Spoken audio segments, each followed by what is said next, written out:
It was your favorite company in the world that you would love working for. In all my examples, I give the example of Google. Now, if you want to start working with Google and you want to thrive and climb the Google corporate ladder in the domain of finance or accounts, how can you do it? Right? Let's say that you start at the ground level of Google in the finance or accounting department. The only and probably the fastest way for you to grow is to try and add value to the organization. So how do you do that?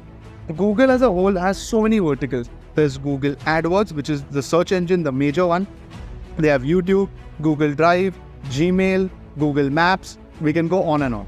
Now, if you as a junior collate all these, let's say you take the search engine and you collate data points, financial or accounting data points, or at least quantifiable data points, right? How many searches occur every second in the Asia Pacific region?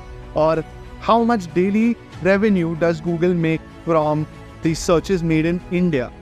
Or you take YouTube, right? You look at how many daily minutes are watched on YouTube and how can we use that to attract more users and in turn monetize that.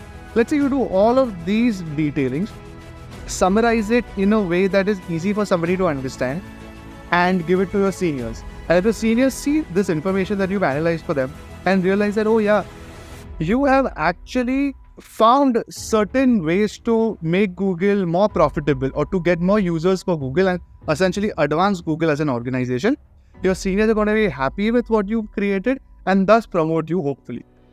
This work, what I just spoke about, is what falls under management accounting and probably the number one program in the world that today, at least in India or overseas, exemplifies management accounting is Certified Management Accountants from the US, headed by the IMA, the Institute of Management Accounting Bodies. So in this video, this is what we're going to be talking about in depth. So guys, welcome to our fourth video of a mega series of 2024, where we're going to be talking about 7 different finance and accounting qualifications that will hopefully help you make the right but informed decision about what should be your career path.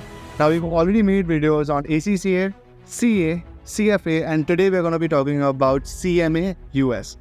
Also, wait till the end of the video because across the video, we're going to be asking you 3 questions, and the one person who answers all of them correctly will be getting a free course from Zell. We'll reach out to you.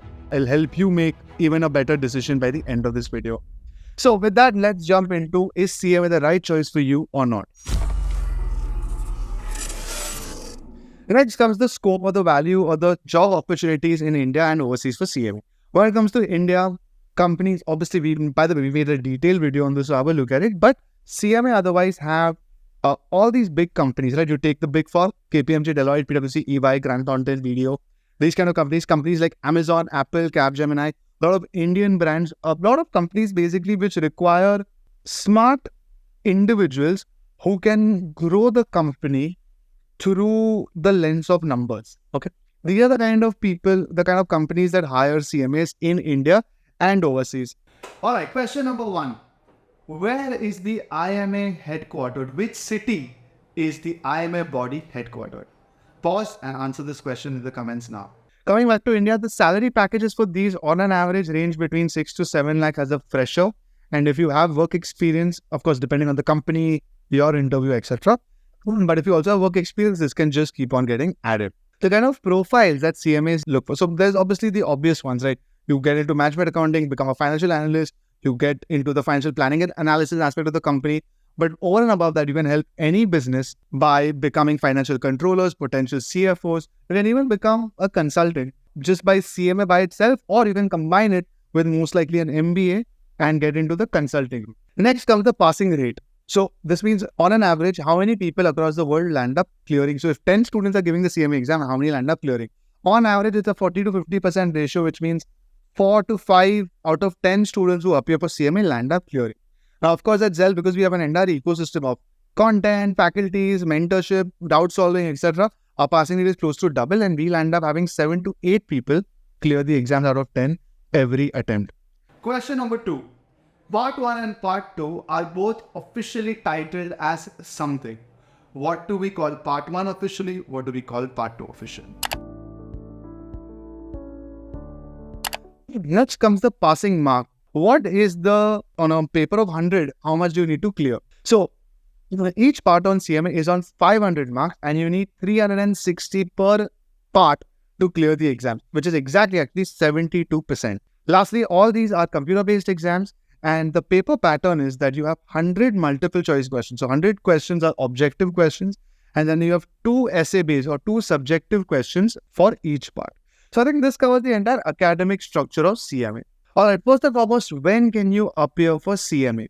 So in India, as long as you've given your grade 12, right, you will be able to appear for these CMA exams. Now, I'll explain the CMA exam aspect in detail, but it's not the end of the road.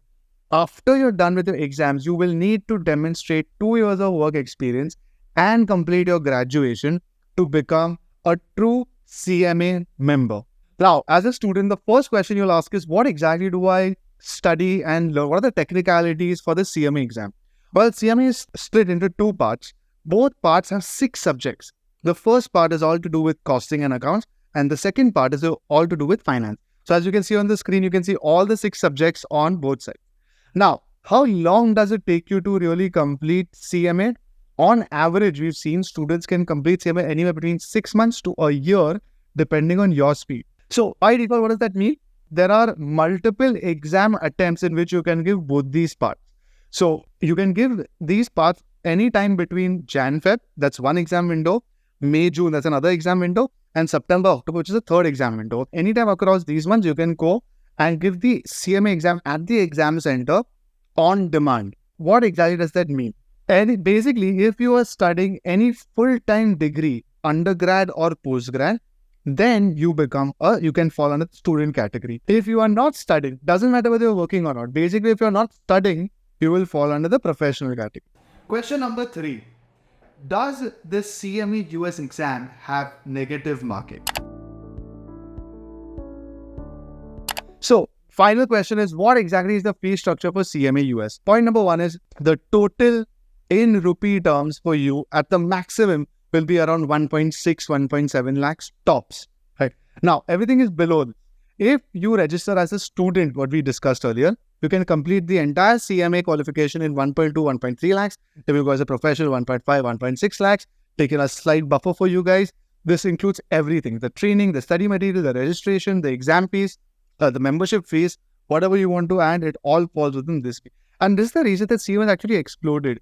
Because if you think about it, in India, you get the value of that of almost a chartered accountant, right? 6-7 lakhs is a great start. But you get done with it in your undergrad, you can finish the entire qualification in 1 year in 1.6, 1.7 lakhs, if not lesser.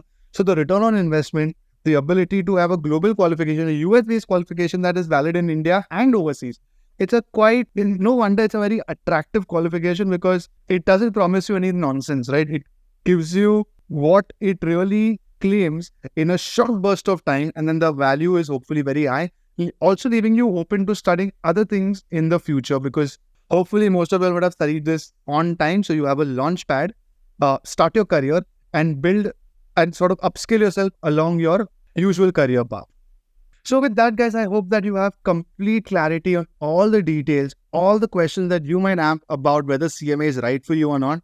It covers what CMA is all about, what will you become if you take up this qualification, what is the value of it in India, overseas, the fee structure. So I hope that with this, if you're going to take up CMA, you feel confident, and for anything, feel free to reach out to us.